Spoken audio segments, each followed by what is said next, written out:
We were just sitting there having a good time, talking to everyone around us, and just like, I mean, not a care in the world. And then he starts playing. I think he's one or two songs in.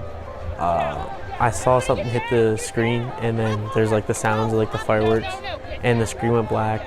Jason Aldean then ran off, and the lights went out, and then people started yelling like, "There's just shooting, blah, there's shooters everywhere, blah blah." And then we got down, and Liv, my girlfriend at the time, was on her knees, and so I got on top of her just to like cover her up and make sure she's okay, and to comfort her, make her feel better.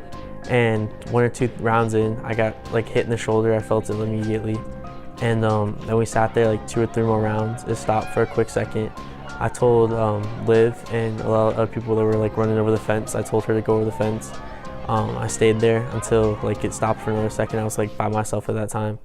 And when it stopped, I stood up and I walked like 10 feet. I couldn't really breathe, so I stopped walking because I felt it hit. And then so I sat down. I was kind of there by myself. I called my dad. I said I got shot. He was like, "No way, you're kidding, blah blah. Like, why are you messing with me, blah blah." And I was like, and then so I just had my phone up on speaker. I texted him. I said, "I can't talk anymore. I can't breathe." A stranger ran over to help. Who said he was a Marine, and he put me on his shoulders, carried me off to the car. And I got in the car and I met these two, Wendy and Roy, and he was shot through his leg, but he was still walking somehow. Roy happens to be an engineer at UMC and was at the concert with his wife Wendy. He had been shot in the leg, shattering his fibula, leaving bone fragments through his calf. They're like, "Where's EMS?" There isn't any. They get called off. People are triaging people on the ground under tents and throwing people in the back of trucks. Well, I see a gray car, the door wide open. I thought it was an Uber. But it wasn't an Uber, it was an out-of-town couple with their doors open. I look and it's not a big enough car for 3 humans to sit in the back seat. And so I think, go, you're injured, he's injured, I'll wait.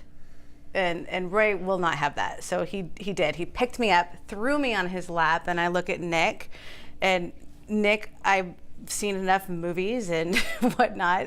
I can see that he needs to stay awake. Roy articulates that also, and I'm just like, all right, I'm gonna take care of this kid who looks like, you know, if I were picturing my daughter next to me, let's take care of Nick. What are all the things in my mind that you're supposed to do from every action movie I've ever watched?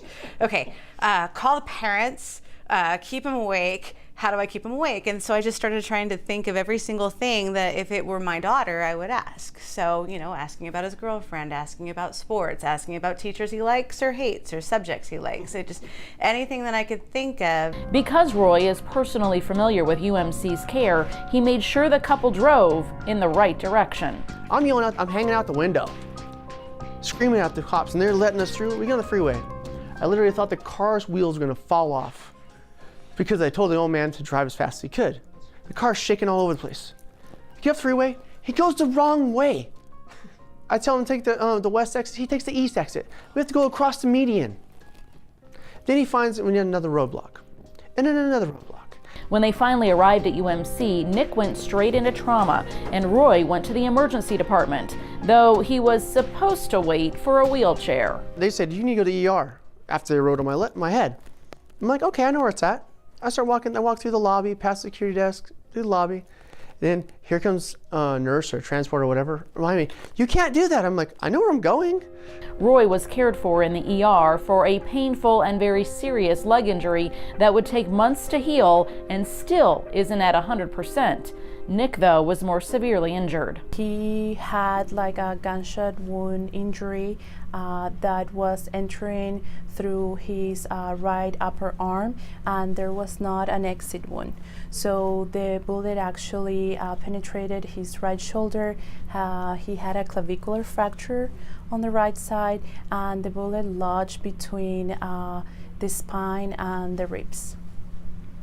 And he had what we call hemothorax, which is blood accumulated between the chest wall and his lung.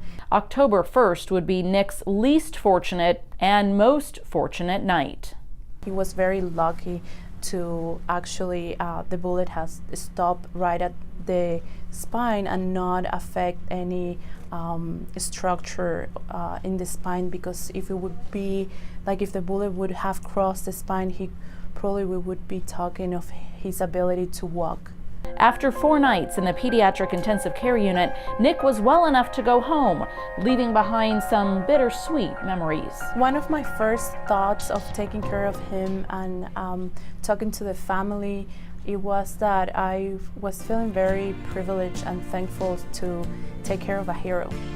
I think he is a kid that didn't think twice in terms of protect another human being, in this case his girlfriend, and I was feeling very emotional, like on being able to help this kid. They were all great. Like I got baths and stuff like that, and just like laying down, they cleaned me up. I mean, I felt as much as home as you can get, you know. Like I got great care, I got on the clock treatment, I got food all the time. It was pretty great.